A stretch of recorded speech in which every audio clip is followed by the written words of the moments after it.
All right, let's talk about something that seems super simple, right? Charging a battery with a small solar panel.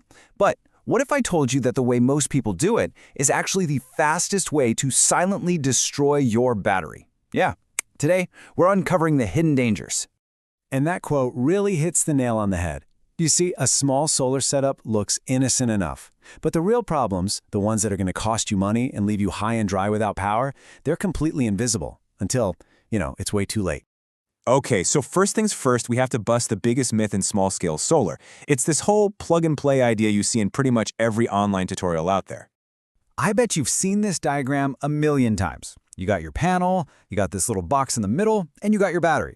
Looks clean, simple, almost foolproof. But here's the thing. This diagram, it's basically a lie. It's like a map that shows you the start and finish, but leaves out all the dangerous mountains and swamps in between. Because the hidden reality is way more chaotic. It's this invisible battle going on 24/7. On one side, you have the solar panel just blasting out wild, unpredictable energy. On the other side, you've got the very delicate chemistry inside your battery. And that little box in the middle? That's the electronic brain desperately trying to keep the peace. Trust me, understanding this battle is everything. So let's dig into the power source itself, the panel. You can think of the power outlet in your wall like a nice, calm, steady river. A solar panel? It's more like a raging, unpredictable waterfall during a flash flood. It's powerful for sure, but totally untamed. And this all starts with a super misleading term called nominal voltage. You see a label that says 12-volt panel, and you think, great, it makes 12 volts. I mean, it seems logical, right? But in the solar world, nominal is just a category, kind of like small, medium, or large for a t-shirt. It's only there to help you match parts. It's not a promise of what it's actually putting out. So, this begs the obvious question, doesn't it? If it's a 12-volt panel, it's got to be putting out 12 volts, right? Nope, not even close.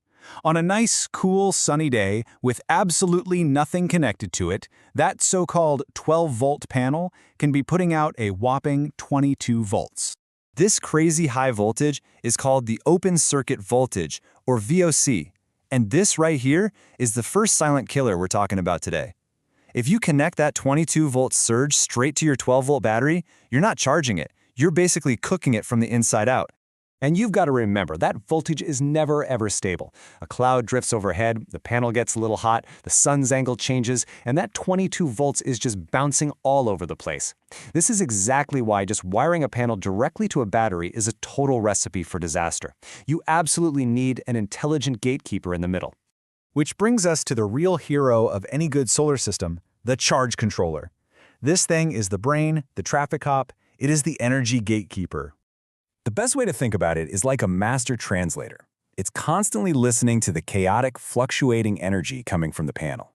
At the exact same time, it's checking in with the battery, asking it, hey, how you doing? How much juice can you safely handle right now? And then it perfectly regulates the flow between them, making sure the battery gets exactly what it needs, no more and no less. And the really smart controllers have another cool trick. They're always hunting for the panel's sweet spot. That perfect combination of voltage and current that literally squeezes every single drop of power out of the sun at any given moment. It's called maximum power point tracking, and it's like having a hyper-efficient manager for your solar production. Okay, so now let's flip over to the other side of the equation, the battery itself. Because a battery isn't just some empty bucket you pour electricity into. No, it has needs, and its appetite for energy actually changes as it gets more and more full. See, when a battery is mostly empty, it's absolutely starving. It will gobble up pretty much all the power the controller can throw at it. We call this the bulk phase.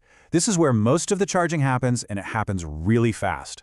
But, just like when you're eating a huge meal, as the battery gets closer to being full, it starts to slow down. Its internal resistance goes up, and it actually starts to push back against the current. It's the battery's way of saying, whoa, okay, I'm almost there, you need to ease up a bit. And this is where a good controller really earns its keep. It senses that pushback and starts to taper or reduce the current. It gently tops off that last little bit of the battery. Trying to force too much power in at this point, that's like force-feeding someone who's already full. It just causes a ton of stress and serious long-term damage. And how the battery feels depends on what kind it is. If you overcharge an old-school lead-acid battery, you can literally boil away the liquid inside, causing permanent damage. But if you stress out a modern lithium battery, its built-in safety system, the BMS, might just suddenly shut everything down, leaving you completely in the dark with zero warning. So, yeah, two very different ways to end up with the same frustrating problem. So all of this leads us right here to the most critical part of this whole thing, the invisible dangers. These are the silent killers of small solar systems that most people just never ever see coming.